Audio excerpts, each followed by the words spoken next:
Et salut les amis, j'espère que vous allez bien. Moi, c'est extrêmement bien, c'est super. Alors aujourd'hui, deux petites choses avant de commencer la vidéo. Déjà, je m'excuse totalement car lors de la dernière vidéo, moi, je voulais faire un meilleur son parce que mon logiciel de montage était totalement dead et je voulais faire un meilleur son. Pour ce fait, j'ai branché des écouteurs à mon téléphone, mais le son était encore plus pourri en fait. Donc, je suis désolé. À chaque fois dans la vidéo, vous entendez. Donc on comprend quand même ce que je dis, mais je tiens à m'excuser une nouvelle fois parce que je m'étais déjà excusé lors de... Enfin, la toute fin de la vidéo, je m'étais excusé en fait.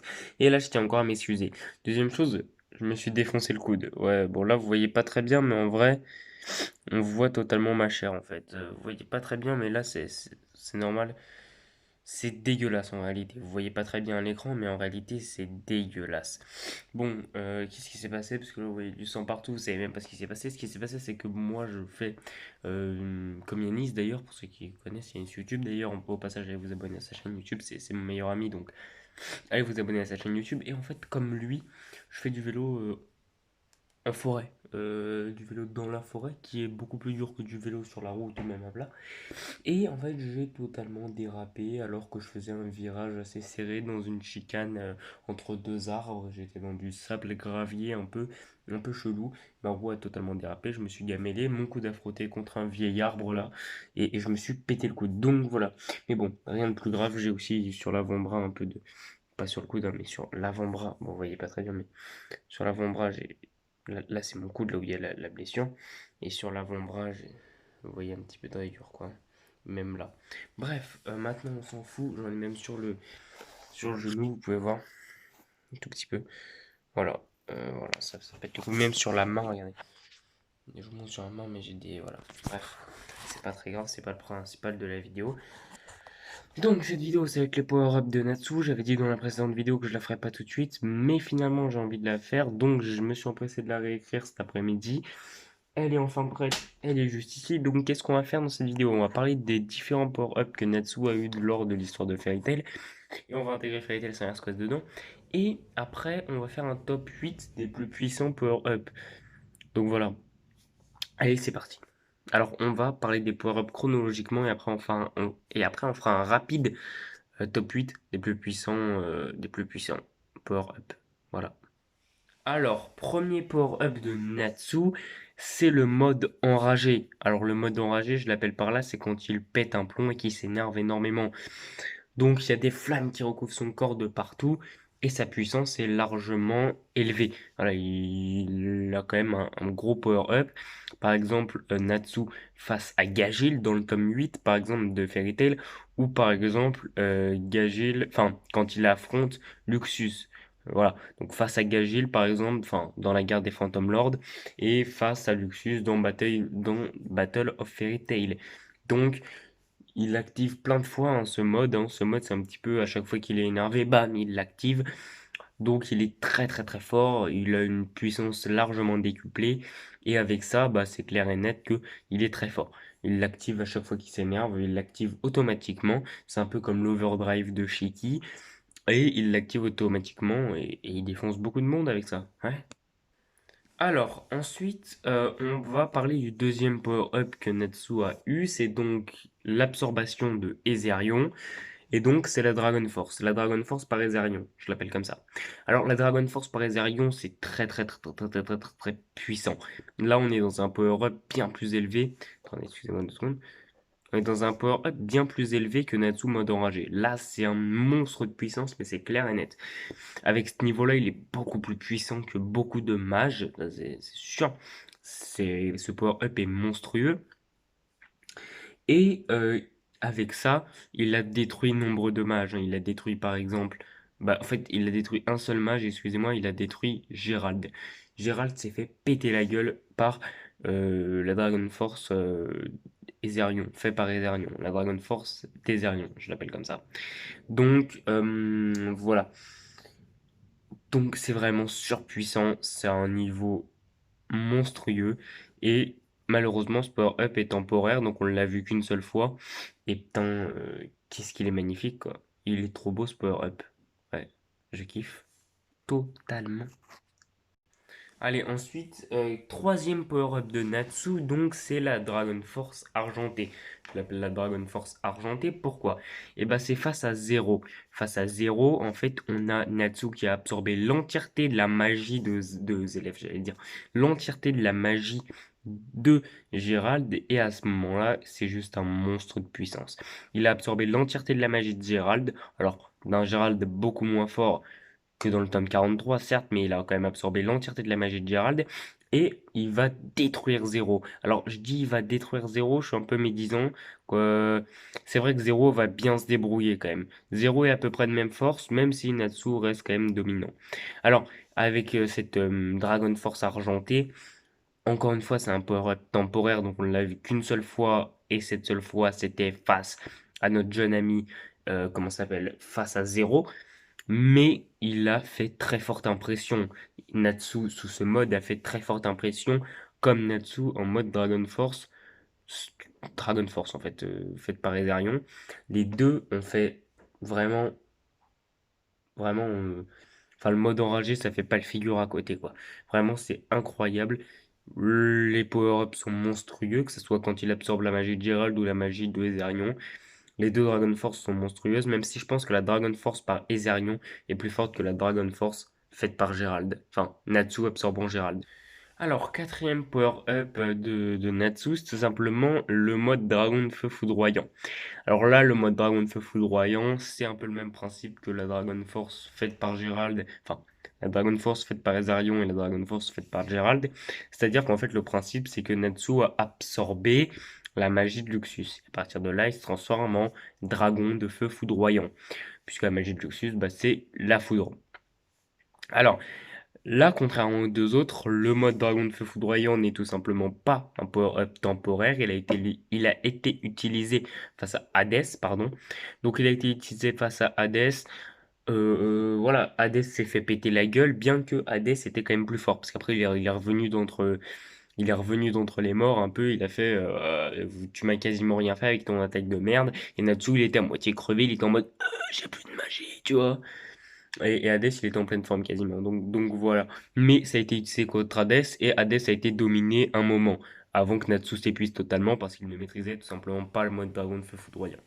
Mais sinon, voilà, son niveau est très proche de celui de Luxus hein, quand il utilise le mode Dragon de Feu Foudroyant. Il est très très fort, il a défoncé Hades, bien que Hades était plus fort, mais il a dominé Hades. Il a aussi pété la gueule à plein de personnages hein, avec ce mode Dragon de Feu Foudroyant, étant donné qu'il n'est c'est pas un power-up temporaire, il va le garder tout au long de l'histoire, il l'a encore même actuellement dans Fairy Tail Years Quest, et voilà, il a un niveau incroyable. Donc, il a un niveau incroyable, et c'est clair et net pour moi que ce power-up est le plus puissant de tous ceux qu'on a cités pour l'instant. Cinquième power-up de Natsu, c'est tout simplement le power-up, en fait je l'appelle Natsu Ignir, enfin, comment dire, moi je l'appelle Natsu Power of Ignir, donc Natsu pouvoir de Ignir. Alors pourquoi je l'appelle comme ça, bah Natsu Power of Ignir, parce que tout simplement en fait, c'est le moment, à la toute fin de l'arc Tartaros, même après l'arc Tartaros, on voit que Natsu a largement progressé, hein. On le voit dans le tome 49 par exemple, qu'il a totalement progressé. Il s'est entraîné avec Gildart un moment, etc. Et on voit qu'il a totalement progressé. On voit même, il intervient durant le temps de la magie, on voit qu'il est beaucoup plus fort, hein. Mais il fait carrément fondre les vêtements des gens et tout, tellement sa magie est forte. Et en fait, on apprend, en fait, on voit face à Zélef, en fait, on a Natsu qui dit, en fait, bah moi, en fait, quand Ignir est mort, il m'a transmis un peu de ses flammes et ça m'a donné plus de force. Et c'est pour ça, même vous vous rappelez, il a une marque sur le bras. Il a une marque sur le bras. Il va la déclencher. Il va déclencher cette forme face à Zélef.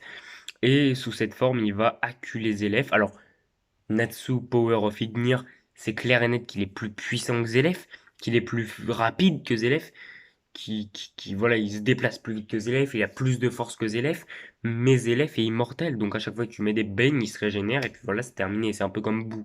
Mais du coup, en pire, clairement en pire. Mais du coup, voilà, et encore c'était Zélef sans Fairy Hertz.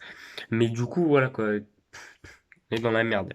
Mais Natsu il a mis, il a dominé Zelef, clairement. Mais en fait, Zelef, il a pas de magie spéciale, pas de force spéciale, c'est juste qu'il est immortel, c'est tout. Il est immortel, donc tu peux pas le tuer. C'est juste ça qui le rend si fort que ça. Mais sinon, il a pas de magie spéciale, de force spéciale ou quoi qu'est-ce. Du coup, il va se faire totalement dominer par Zelef. Enfin, il va dominer totalement Zelef. Mais avec Zelef, ça sert à rien d'être le plus fort, d'être le plus rapide, d'être le plus tout ce que tu veux. Voilà. Mais du coup, Natsu va largement dominer Zelef. Mais ça sert à rien puisqu'il est immortel. Donc, Zelef est beaucoup plus fort que lui au final. Mais du coup, il va quand même largement dominer Zelef. Et on va tous être choqués. Alors, en sixième position, on a tout simplement le mode IND de Natsu. Alors, quel est ce mode IND de Natsu, hein? Pour moi, c'est clair et net que le mode IND de Natsu, c'est tout simplement le mode qui a affronté Di Maria. Enfin, affronté, c'est un bien grand mot, puisque Di Maria s'est fait péter la gueule, mais qui a défoncé Di Maria. C'est également le mode qui a affronté Grey avec sa marque démoniaque. Donc là, on a un niveau surnaturel. Là, on est dans des niveaux. Voilà. Bon, pour moi, le mode. Bon, de toute façon, on va en reparler après, mais pour moi, le mode indie est moins fort que le mode Power of Ignir. Mais là, on est quand même dans des niveaux démentiels avec le mode indie Natsu, hein, vraiment. Genre, par exemple, il a affronté Grey avec sa marque là, sa marque sur le bras, vous savez, sa marque de démon, de chasseur de démons. Et si Erza n'avait pas intervenu, Grey se serait fait péter la gueule, bien que le combat était plutôt équitable. Donc ouais, pour moi, clairement, si Erza n'était pas intervenu, Grace s'est fait péter la gueule à l'usure. Donc voilà, donc Natsumodi Endi, il est surpuissant, et c'est donc son sixième, ouais, sixième sur 8 de tous ses power-up lors de l'histoire de Fairy Tail actuellement. Alors, le septième power-up de Natsu est l'ultime normalement, s'il n'y avait pas Fairy Tail Science Quest. Excusez-moi. Alors, ce septième power-up de Natsu, c'est tout simplement Natsu qui absorbe l'énergie des 6 pardon, autres Dragon Slayer face à Acnologia. Vous savez, face à Acnologia, tous les Dragon Slayers se font péter la gueule par Acnologia. Donc, on a Natsu qui est en mode Dragon de Feu Foudroyant, si je ne me trompe pas. Et puis, tous les autres Dragon Slayers sont à 100%. Ils commencent à taffer Acnologia. Acnologia les défonce littéralement. Et à un moment, tu vois, tout le monde est KO quasiment, il y a Natsu qui se relève et il absorbe toute la puissance des 6 autres Dragon Slayer. Putain, je fais la faute à chaque fois. Des 6 autres Dragon Slayer. Un peu comme Goku face à Broly, si tu vois, c'est un peu pareil. Donc, il absorbe la puissance des 6 autres Dragon Slayer, donc de Cobra, Luxus, Wendy, Gagil, Sting et Rogue. Donc, il absorbe leur puissance et il devient beaucoup plus fort. Et à ce moment-là, il va devenir tellement fort qu'il va quasiment tuer Acnologia. En gros, il va foncer sur Acnologia, tu vois. Sauf que Acnologia, il va pas se rappeler que son bras a été coupé par Ignir, et du coup il va se faire transpercer par Natsu. Mais s'il s'était rappelé, enfin, s'il n'avait pas eu son bras coupé par Ignir, je pense qu'il aurait arrêté l'attaque de Natsu. On aurait eu un combat assez stylé face à Acnologia, mais Acnologia aurait pété la gueule à Natsu quand même. Donc voilà, certes, Natsu a tué Acnologia avec ce power-up, mais c'est pas pour ça qu'il est plus fort qu'Acnologia.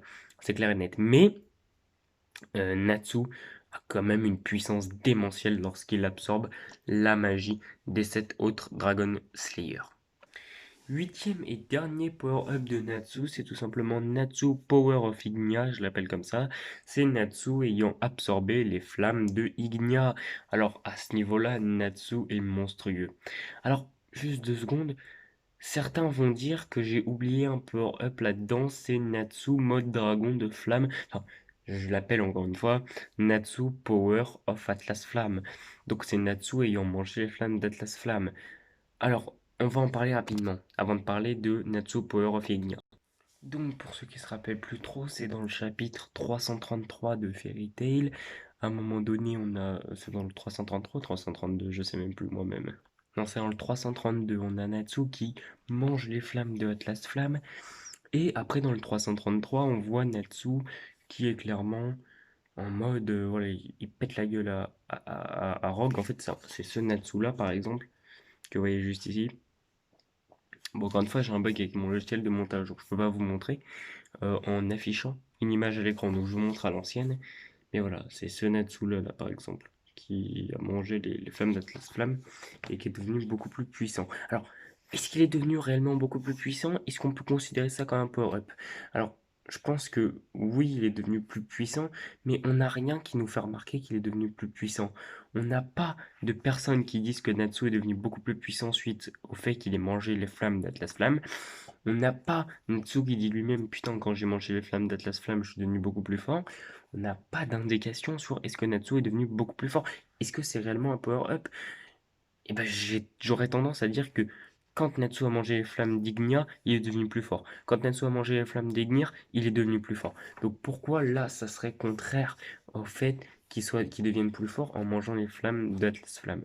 Franchement, pour moi, oui, il est devenu plus fort. Est-ce qu'on peut considérer ça comme un power-up? J'ai envie de dire oui, mais en même temps, je peux pas dire oui. Parce que déjà, on l'a vu 3 pages, ce Natsu-là, on l'a vu 3 pages à tout casser. Et en plus de ça, on n'a rien qui nous dit qu'il est plus fort. Donc je peux pas considérer ça comme un power-up. C'est pour ça que je l'ai pas mis. Bref, alors Natsu Power of Ignia, qu'est-ce que c'est? Bah, c'est Natsu ayant mangé les flammes d'Ignia. Alors à ce niveau-là, il est surhumain. Il est beaucoup trop fort. Là, c'est clair et net qu'il est devenu beaucoup trop puissant. C'est un monstre de puissance. Il est trop fort. Il a défoncé Merfovia. Alors, est-ce que vu qu'il a défoncé Merfovia, il est plus puissant que Acnologia? Je dirais pas jusque-là. En tout cas, ce qui est sûr, excusez-moi, ça vibre. En tout cas, ce qui est sûr, c'est qu'il est devenu beaucoup plus fort que Gildart. Ça, c'est clair et net. Bon, on fait un top rapidement. En 8, mode dragon de feu, enfin mode enragé. Parce que c'est clair que c'est le moins fort des power-up. En 7, la Dragon Force argentée. Pour moi, elle est un peu plus forte que le mode enragé, même plus forte que le mode enragé. Mais quand même, les power-up au-dessus sont quand même plus forts. En 6, la Dragon Force normale, pour moi, elle est plus forte que la Dragon Force argentée, parce que bah, la magie de Gérald est moins forte que toute la puissance concentrée des Aérions. Ça me paraît évident. En 5, Dragon de Feu foudroyant. Avec ce niveau-là, il est juste monstrueux. Et pour moi, la magie de Luxus est trop forte. Donc, pour moi, voilà, il est plus fort que le mode Dragon Force normal, quand il a absorbé Ezerion. En 4, l'absorption des 7 Dragon Slayer. Alors oui, il a un niveau monstrueux, mais franchement, les 3 au-dessus sont beaucoup trop forts, donc il reste en 4. En 3, le mode IND. Il a défoncé Dimaria, il a quasiment défoncé Grey, donc sans mentir, il est d'une puissance ouf. Et donc en 2, on a Power of Ignir. Ah bah avec ce niveau-là, voilà, il est monstrueux, mais en un, on a Power of Ignia, parce qu'avec ça, il a défoncé Merfovia. Bref, du coup c'est déjà la fin de cette vidéo, enfin déjà, cette vidéo a duré 18 minutes. Du coup si la vidéo vous a plu, bah vous savez ce qu'il vous reste à faire, pouce bleu, abonnement, commentaire, partage, et puis sur ce, moi je vous dis à bientôt pour de nouvelles vidéos. Puis voilà, bye, bye à plus, ouais, salut.